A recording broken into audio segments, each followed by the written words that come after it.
Welcome back to this explainer on the absolutely historic 2026 Chinese Grand Prix. We're diving straight into a race that was completely defined by radical new technical regulations, blistering speeds, and, honestly, massive mechanical chaos. The grid in Shanghai looked nothing like the years prior, and today you're going to see exactly why this weekend is going straight into the history books. 19. Just think about that for a second. 19 years old. That is the age of Mercedes driver Kimi Antonelli. Over the course of this weekend, this young prodigy absolutely rewrote Formula One history, mastering what is arguably one of the most complex generations of machinery this sport has ever seen. So here's our game plan for today's explainer. First up, qualifying results. Second, the race digest. Third, final race results. And fourth, we'll wrap up with the current championship standings. Starting with Section 1, Qualifying Results, a historic poll. Right out of the gate, the dominance of the Mercedes W17 was glaringly obvious. Looking at the top three, Kimi Antonelli put together just a blistering lap, 132.064, edging out his teammate George Russell, with McLaren's Lando Norris slotting into third.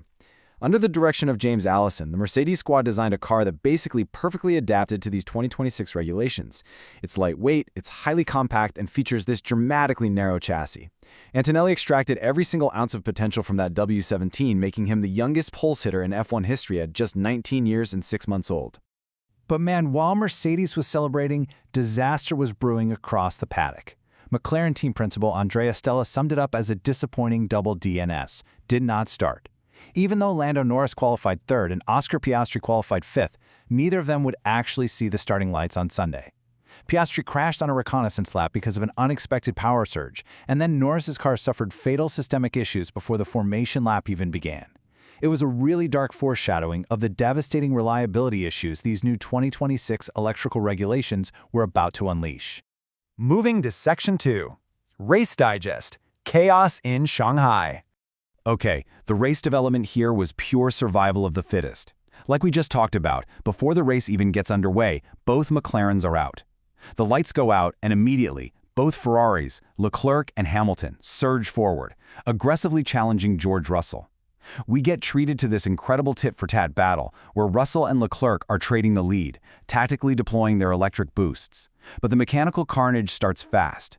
By lap 9, Aston Martin's Lance Stroll is out. As the laps tick down, technical failures literally decimate the grid.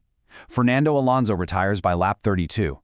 And then, in a massive shock to the system, Max Verstappen suffers a catastrophic DNF on lap 45. Through all of this insane attrition and taking full advantage of Ferrari's pit strategy, Mercedes seizes control. After 56 grueling laps, Kimi Antonelli crosses the line to take the checkered flag. So, you have to ask, why were so many top-tier cars failing? Well, these 2026 regulations are the ultimate reliability test. The sport introduced a massive shift toward electrical energy output paired with complex active aerodynamics and 100% sustainable fuels. Impartially speaking, this sheer level of technical complexity created an unprecedented vulnerability across the entire grid. These cars are acting more like highly sensitive digital networks now. When you try to integrate those immense electrical loads with the mechanical demands of a circuit like Shanghai, with its tire-shredding turns 1 and 2 and that massive 1.2-kilometer back straight, it just pushed these machines past their breaking points. On to Section 3, Final Race Results, a new era. Just picture the fantastic scenes on the podium for a second. We have Kimi Antonelli securing his maiden victory in spectacular fashion. George Russell crosses the line just 5.5 seconds behind him to lock up a commanding 1-2 finish for Mercedes. And right there in third, securing a deeply emotional first podium wearing the red suit of Ferrari, is Lewis Hamilton. Charles Leclerc brings the second Ferrari home in fourth, and the young Oliver Behrman puts in a stellar drive for Haas to round out the top 5.